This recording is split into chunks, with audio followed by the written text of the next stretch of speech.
Good afternoon, everyone, and welcome to another Topical Thursday. Our guest speaker this afternoon is Anita Connell, who will be talking to us about the benefits of stroke choirs. Anita is the Director of Tuned In Music Therapy and a registered music therapist.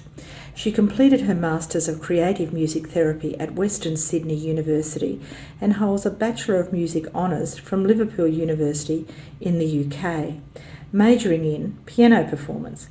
Anita's music therapy experience includes working with children with autism, children and adolescents in oncology, early intervention parent and child groups, adults with physical and intellectual disabilities, stroke rehabilitation, and aged care. Realising people's full potential has always been at the heart of Anita's career, with prior roles in corporate settings focused on developing leadership and organisational performances. Anita utilises clinical improvisation in her work, grounded in the Nordoff and Robbins music therapy approach to support improvement in health and well-being of individuals. Anita presents at conferences and events on the value of music therapy and how it can create a positive change for people of all abilities.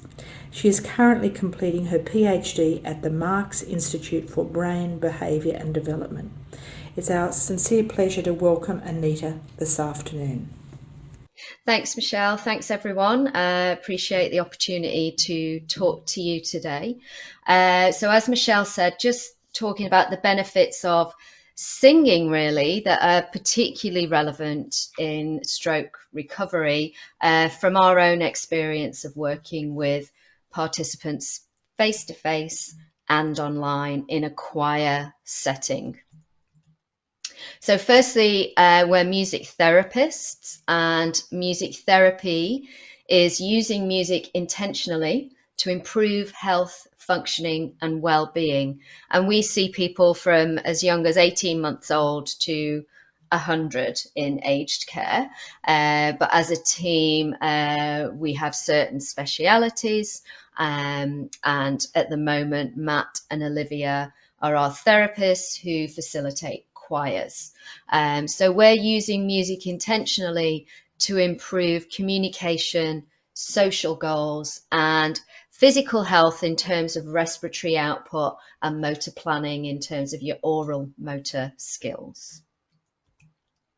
So looking at communication, there's a lot of evidence around music therapy and the intentional use of music, improving verbal and non-verbal communication, increasing social communication and interactions, and leading to increased levels of independence in terms of that communication. We offer individual music therapy programs, one-on-one. We have a studios in Brookvale, but we also do that online. We have the group programs, of which our choirs are an offer that we facilitate. We also have group music making sessions where you get to play instruments, and we support that.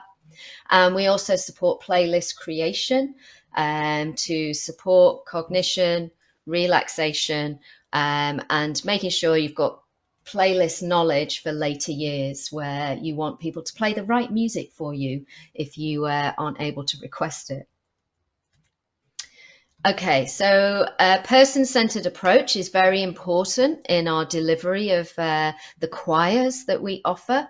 So we'll look at what you can do and focus on strength, and then build from there to enhance abilities. We'll do a lot of repetition. So within singing, we'll find songs that do have repeat words in choruses that are very simple for people to pick up on, because everyone might be at a different level in terms of speech and communication. We'll also pace the songs appropriately. So we often check in with participants in the choir to make sure that we're going at the right speed, that the words aren't too fast. Sometimes we'll miss out verses and just work on one verse and one chorus and repeat that, so that people have more chance of success in the singing.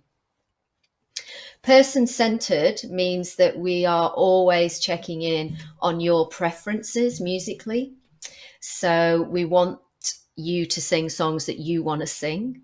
And that might mean that some people have to sing songs that they don't want to sing in a choir, but we try and distribute it well. So we'll often do some sessions where we're just listening and getting some choices and exploring those before we then delve into actually learning the song together. Um, We'll do some vocal, what we call improvisation. So just creating sounds in the moment based around some music that we might offer you on a guitar or piano. And we'll just ask you to do dooby dooby doos or focus on closed mouth sounds, the or the f sounds, just to really try and improve articulation, but also just to warm up your voice and oral motor skills. We'll adapt melodies and rhythms in songs so that everyone can sing. So we might go strongly on the beat with a song and make you sing on the beat so that there's more emphasis on certain words.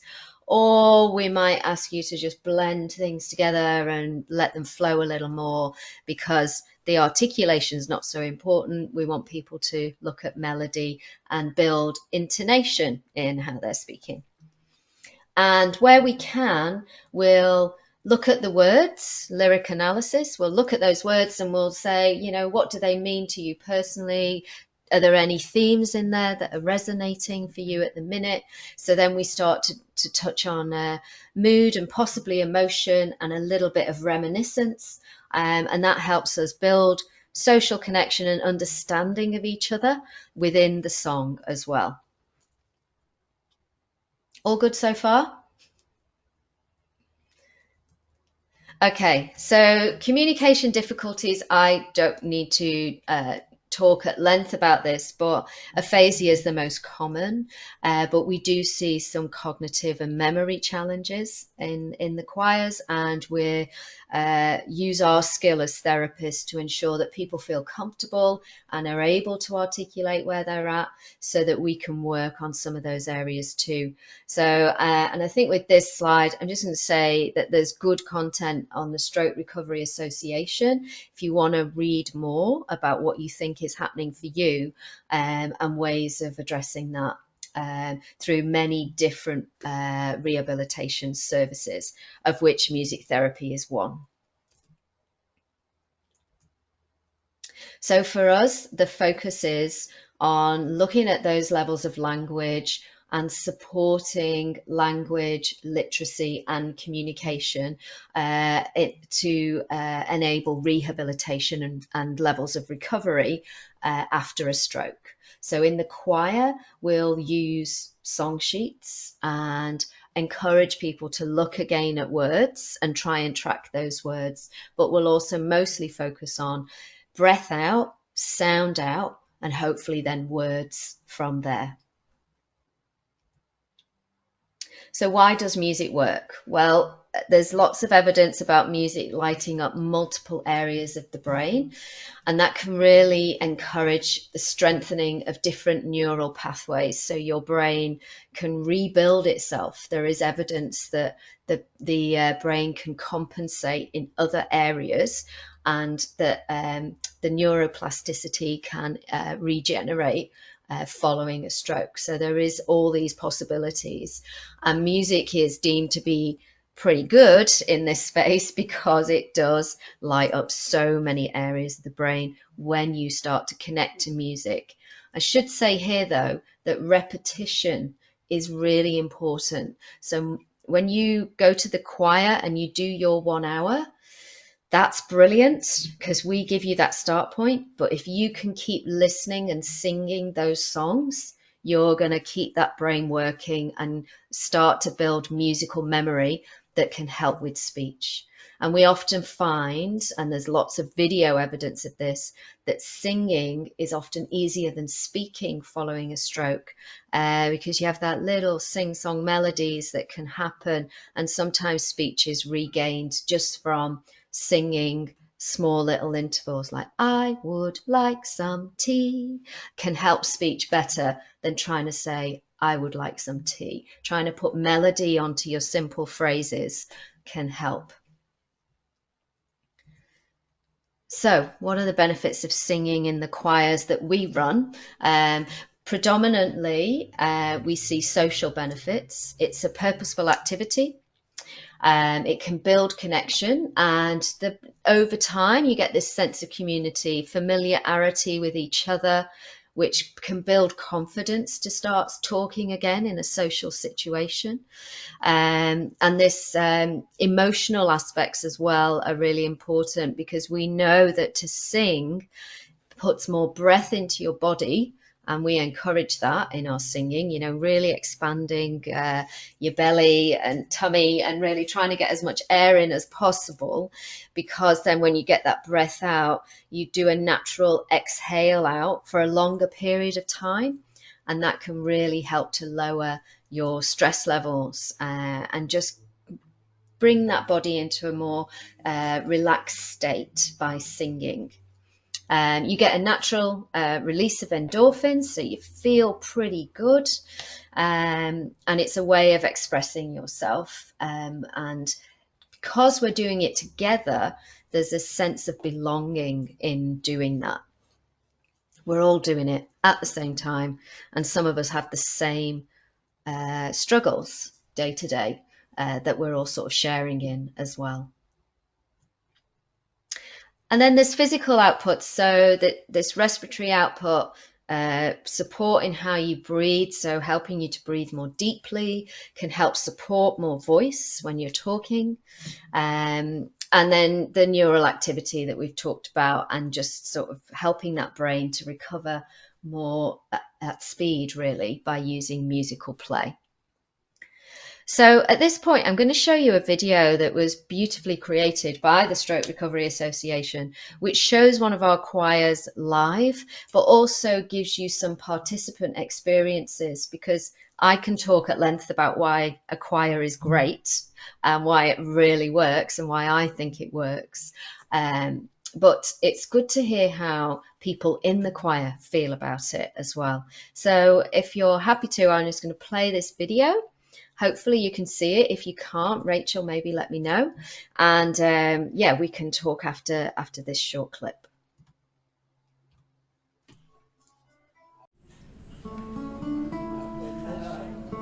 I think they just go at it as a regular choir. You know, it's not like we're stroke victims and we need to sing together because this is the only thing we can do. I think this is about being as usual a choir as it can be. The fact that people are defeating real problems when they come and sing. I mean, some people have no speech much at all, and yet they can sing. Some of the songs have sort of moments of beauty, and you get lifted. It's very positive, encouraging other people's and enjoyment of other people improving.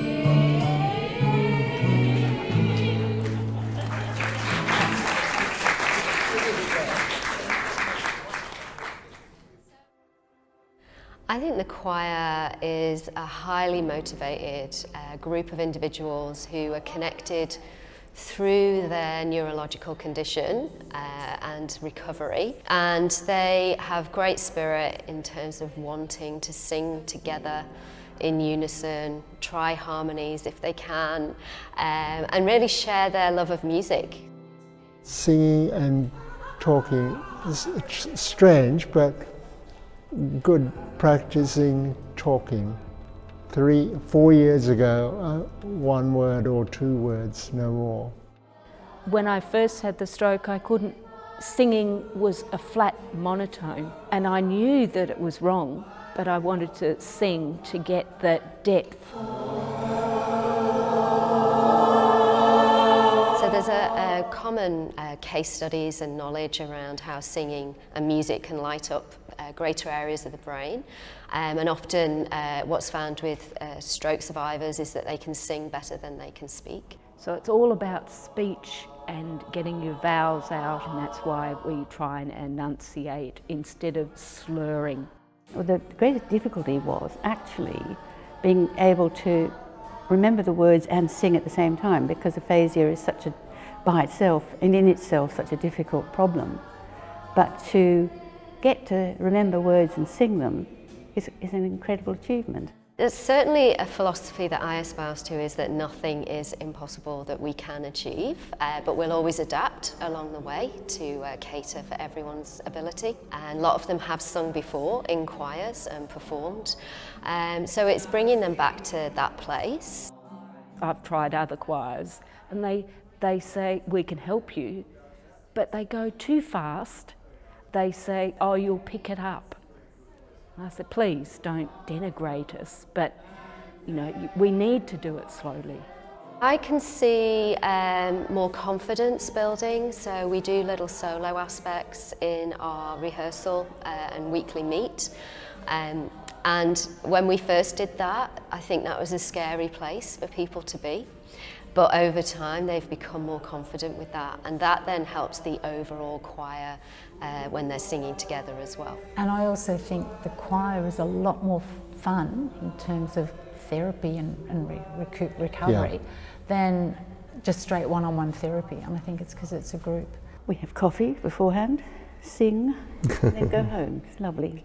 I'm sitting on top of the world, just rolling along, just rolling along. Mostly we sing songs that the choir want to sing. I tend to like the Simon and Garfunkel songs. Beatles, I suppose. I love Elvis, just particularly early Elvis. Wise men say only fools rush in. We don't want a performance like that. The song that I really wanted and we've sung is Amazing Grace. You know, the sweet, that sound. It was something about the song and the words that it was like having a stroke and coming out of a stroke. And so that resonates. So that's my favourite song. Should we sing Al Jolson for the last time? Should we do it, John? I get a laugh from Chris. I think we should sing it. It's a beautiful little song. It is. It's a great song. You did so well with it, and there was that little tricky bit in there. Glory, hallelujah. I just followed that parson. Hey. I think it's that they choose what they want to sing, that we spend time at the beginning of each 10-week block of sessions talking about favourite songs, listening to the music that they love, and then working out how that resonates with everyone in the group. We won't always get 100% support for a song, but we respect each other's choices, and I think it's a really important aspect of the choir that they own it and they're committed to singing those songs that they love. The Stroke Recovery Association are really supportive and really behind the choir singing together and continuing to do so. And they do encourage the performance aspect, and I think that's important for the choir members because they've got a goal as well. I think the most memorable performance was at the Stroke Recovery Recital because we got an idea of where the choir was at and how much they'd achieved. And also we got to talk to other choirs and find out what they were doing and share repertoire and you know, experiences, and that was a really, really great day. Yeah. It's nice because it seems that we instinctively pursue the same thing, which is to perform in unison. Well, I think that we've all, in some respects, overcoming our little disabilities. Not huge, but for me, it's a little. And it's more than just related to stroke in the end. It's just a sort of widening of one's personal scope. You've got to try a little kindness, show a little kindness, shine your light for everyone to see. I think it's a sense of comradeship and doing something Absolutely. really good. And of course, when these stroke survivors are together, there's no, they understand each other because they're all in the same boat to a greater or lesser degree, and that's often when you meet people when you've had something like a stroke, they have no understanding at all of what that means. So it's really wonderful to be with a bunch of people that just do understand. You don't have to explain yourself. Well, I think it's just the friendships certainly strengthen and they go on, and that's terribly important, the sort of social interaction, I think, and getting people, and not just to talk about stroke and to commiserate with each other about the misery that sometimes people are faced with, but also just to enjoy yourself. And we've got a good turnout, and we're just trying to grow that. I mean, we've got a good solid base, and now we're trying to increase it. I absolutely 100% encourage people to join the choir. There's such a lot of evidence about the benefits, but even without the evidence, there's a real feel-good factor in the choir where people are singing and being together. And like I say, feels like a regular choir, but behind the scenes, we're actually working on a lot of different aspects to support people individually. So it's a group approach with individual goals within that.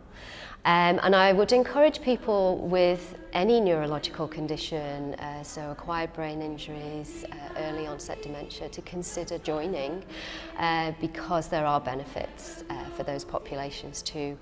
We are very associated with the Stroke Recovery Association, but we welcome members from all walks of life.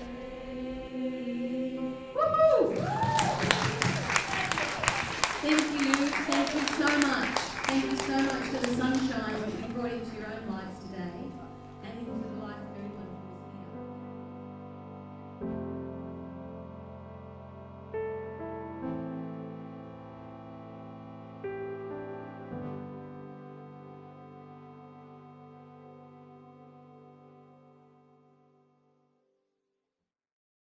here. So hopefully you can see the lived experience of people attending choirs. Obviously, that was at a time when we could meet in person, but we do continue to offer the choirs now online, which is great. It's not quite the same, but we do get together once a week. We're all in the same place on screen, although we're all in our own homes, and we share the song sheets on the screen. And all sing together that way. Sadly, I can't show you any video of that because it requires quite a lot of consents to check that people are happy. But maybe down the track, Michelle, we could share some of that as well. So thank you for listening and watching, and thanks also to the Keystrokes Choir at Crow's Nest for sharing their stories there, and to Matthew Sutcliffe and Olivia Halliday, who facilitate the choirs that we run via Tuned In Music Therapy, and also to all the choir members. Keep singing. Yeah.